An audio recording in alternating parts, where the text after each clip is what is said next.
ఇది కేవలం సమాచారంగా మాత్రమే భావించండి. వైద్య నిపుణులను సంప్రదించండి. సాల్ట్ లేకుండా ఫుడ్ తీసుకోమని కూడా ఇప్పుడు కొత్త కొత్త అడ్వైజులు వస్తున్నాయి. అంటే taste the natural salt in every food has its own salt అని, ఎస్పెషల్లీ వెజిటబుల్స్ లో వాటిలో. So what is your best advice? ఎంత సాల్ట్ తీసుకోవచ్చు? తగ్గించడం బెటరా? According to American heart association, they say that you have to take about 1500 mg of salt. That is about 3/4 of teaspoon of salt per day per person ki requirement ante undi. కాకపోతే మనం ఎక్కువగా consume చేస్తూ ఉంటాం.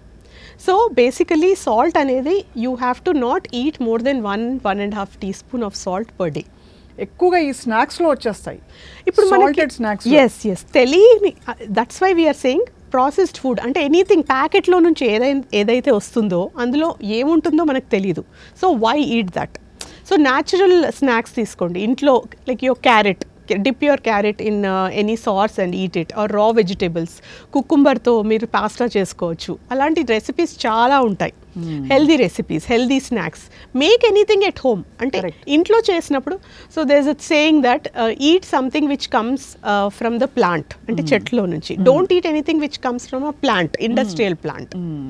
So industrial ప్లాంట్లో నుంచి ఏది వచ్చినా కానీ అందులో మనకి ఏముంటుందో తెలియదు. అడిటివ్స్ ఉంటాయి, ఫుడ్ కలర్స్ ఉంటాయి, సాల్ట్, సోడియం ఎంత ఉందో తెలియదు, కలరెంట్స్ ఉంటాయి. All this is not good for the body. ఎంత లేబుల్స్ రాసినా మనం అన్ని చదువుకునేవి రీసెర్చ్ చేయండి. Again labels are very misleading అండి. ఇక్కడ ఒక సర్వింగ్ ఇవ్వరు వాళ్ళు. ఎన్ని సర్వింగ్స్, 3 to 4 సర్వింగ్స్ అంటారు. ఒక సర్వింగ్కి అది ఇస్తారు label.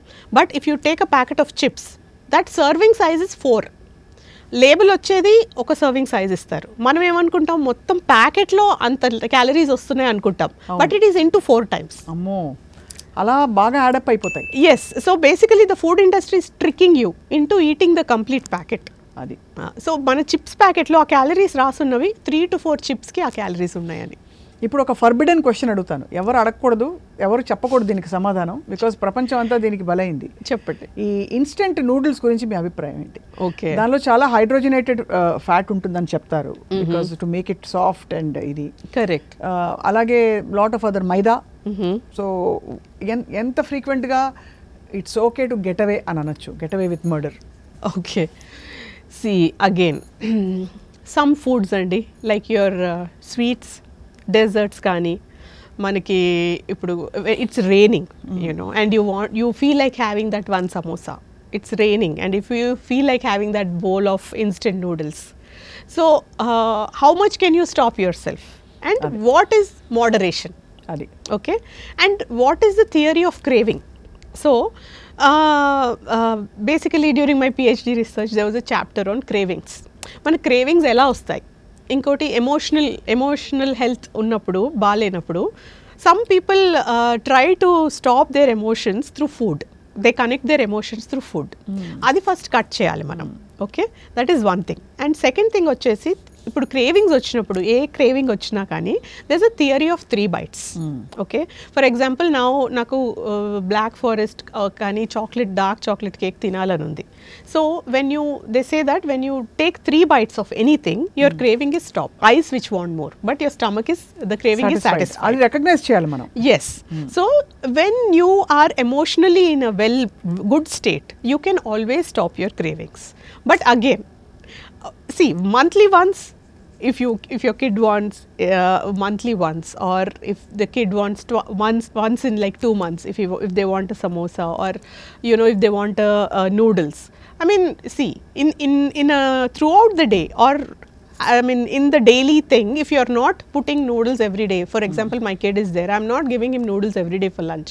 I give him very healthy food, but that when he goes to his friend's place, he wants to eat a bowl of instant noodles, I wouldn't say no, because we all are humans, right? So once in a while is fine, but not every day. Not every day, once in a while. Yeah. So ఆ మాత్రం intelligences పర్వాలేదంటారు. Yes, of course. But దాన్ని offset చేయడానికి బహుశా రాబోయే next few days కొంచెం హెల్దీగా తినడం అనేది అవసరం అంటారా? See, you went these days weddings, you have like a 1 hour of buffet weddings when వేడి you go. జిలేబీలు వేస్తారు. Yes. ఒక 4 జిలేబీలు ఈజీగా తినేయచ్చు. Yeah. బట్ దానిలో ఎన్ని క్యాలరీస్ ఉంటాయి ఫ్రాంక్లీ చెప్పాలంటే? See, that's what. So basically, if you keep thinking about the calories whole time, మనం అంటే ప్లేట్ తీసుకున్నప్పటి నుండి నోట్లో పెట్టుకునే వరకు ఊరికే క్యాలరీస్ గురించి మాట్లాడుకుంటుంటే మన ఎమోషనల్ హెల్త్ అనేది ఎఫెక్ట్ అవుతుంది. కరెక్ట్. సో దాన్ని బ్యాలెన్స్ చేయడానికి యూ షుడ్ ఎక్సర్సైజ్ ఇది బాగుంది. Very very important. So at least 30 minutes 4 times a week, that is minimum. అది సో మనకు తినాలని అన్నప్పుడు you should also do a balance which is exercise. Beautiful. So, if not exercise, do some walking, any kind of walking. At least start from 7,000 steps and do at least 10,000 steps. Right. Right? So, anything, if you have cravings, eat your food, but at the same time, remove it with exercise, balance it out with exercise. And also exercise is not only important just because మనం తిన్నాం కాబట్టి exercise చేయాలని అలా కాదు. Exercise చేసినప్పుడు your good hormones are released. మన ఆక్సిటోసిన్స్ అని, endorphins అని, these balance out your cortisol, అంటే మన స్ట్రెస్ హార్మోన్స్ని బ్యాలెన్స్ అవుట్ చేస్తుంది. సో దానికోసం స్ట్రెస్ ఉండకుండా ఉండడానికి మనం ఎక్సర్సైజ్ కూడా చేయాలి.